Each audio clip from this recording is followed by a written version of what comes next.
सबसे पहले आपका परिचय जानना चाहिए। मैं डॉक्टर के झा केमिस्ट्री डिपार्टमेंट में एसोसिएट प्रोफेसर हूँ ये दीनदयाल उपाध्याय कॉलेज में, और लंबे समय से हम लोग एसोसिएशन में भी रहे हैं। इस कॉलेज में जो समस्याएं पहले कभी नहीं थी। दिल्ली गवर्नमेंट की 12 कॉलेज है दिल्ली यूनिवर्सिटी में, और जिसको 100% फंडिंग दिल्ली सरकार की तरफ से आती है। इन कॉलेजेस को आज से 3 साल पहले कोई समस्या नहीं थी फंडिंग की। रादर जो फंडिंग आप यूजीसी मेंटेन्ड कॉलेजेस या यूनिवर्सिटी मेंटेन्ड कॉलेजेस से कंपेयर करते तो दिल्ली गवर्नमेंट की कॉलेजेस बेटर थी। हम लोग बेटर पोजीशन थे, हम लोगों को फंडिंग ज़्यादा आती थी, जितना चाहते थे मिलता था। लेकिन पिछले 3 साल में क्या हुआ है, कॉलेज एडमिनिस्ट्रेशन और दिल्ली की सरकार दोनों के बीच में क्या डिफरेंसेस पैदा हुई है और किस बात की समस्या है ये समझ में नहीं आ रही। लेकिन पिछले 3 साल से जो फंडिंग की पैटर्न है वो टोटली डिफरेंट हो गया है। अब कभी 3 महीने कभी 4 महीने बाद सैलरी मिलती है। मार्च में जाकर पिछले 2 साल से रेगुलर हुआ है। उससे पहले पूरे साल में कभी कभी तो 5-5 महीने की सैलरी एक बार मिली है। लोगों को एलटीसी नहीं मिलते, मेडिकल के नहीं मिलते, चाइल्ड अलाउंस नहीं मिलता। बल्कि मेडिकल तो हम लोग लेना छोड़ दिए एक तरह से, क्योंकि हम खर्च भी करें और उसके बाद पैसे भी ना मिले तो ऐसे केस में हम लोग अवॉइड ही करते हैं।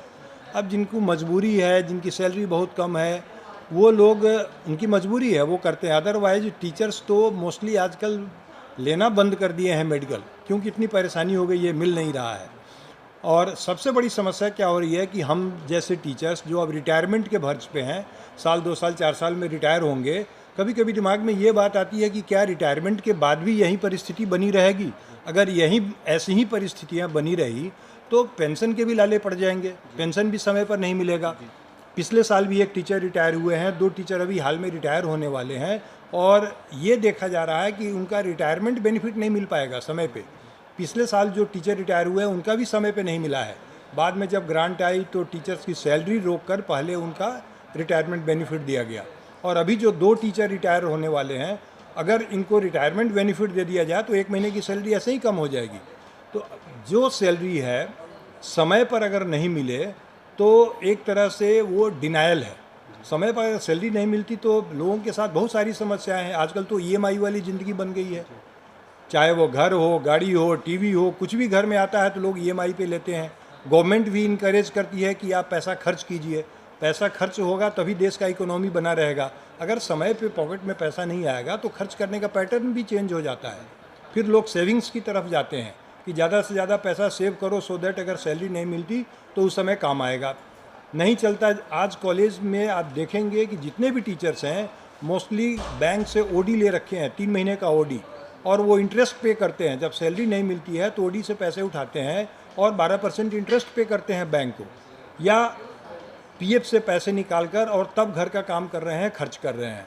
तो ऐसी परिस्थिति में सरकार को कोई अगर प्रॉब्लम कॉलेज एडमिनिस्ट्रेशन से हो वो सुलझे। गवर्निंग बॉडी है, गवर्निंग बॉडी भी आजकल दिल्ली सरकार की है, ये आपस में बैठकर अपनी समस्याओं को सुलझाएं, और टीचर्स और स्टाफ मेंबर्स जितने भी हैं कॉलेज की एम्प्लॉयज़ हैं उनको समय पर सैलरी देना शुरू करें, क्योंकि समय पर सैलरी नहीं मिलना एक तरह से सैलरी से डिनायल है।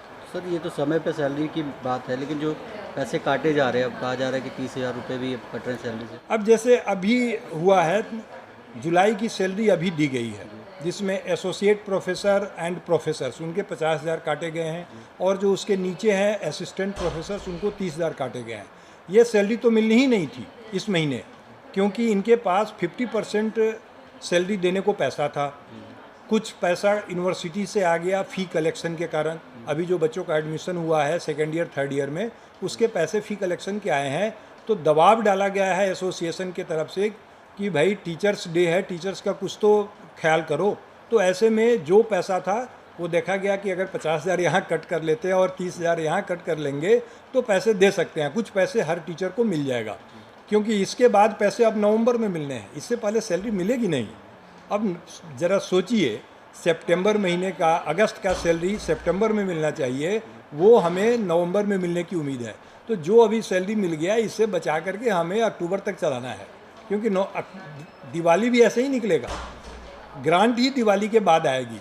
अक्टूबर गवर्नमेंट के नज़रिए से हमें जुलाई तक का सैलरी मिल जाना चाहिए था।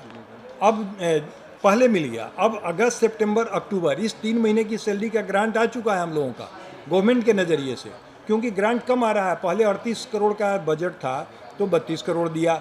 अब जो बजट है, लोगों का प्रमोशन हुआ है, धीरे धीरे डीए है या जो भी है, इस तरीके से ग्रांट लगभग अब 50 करोड़ मिलेगा कॉलेज को साल में, तब जाकर आज की डेट में वो कैटर कर पाएगा सैलरी से लेकर बाकी चीज़ों का।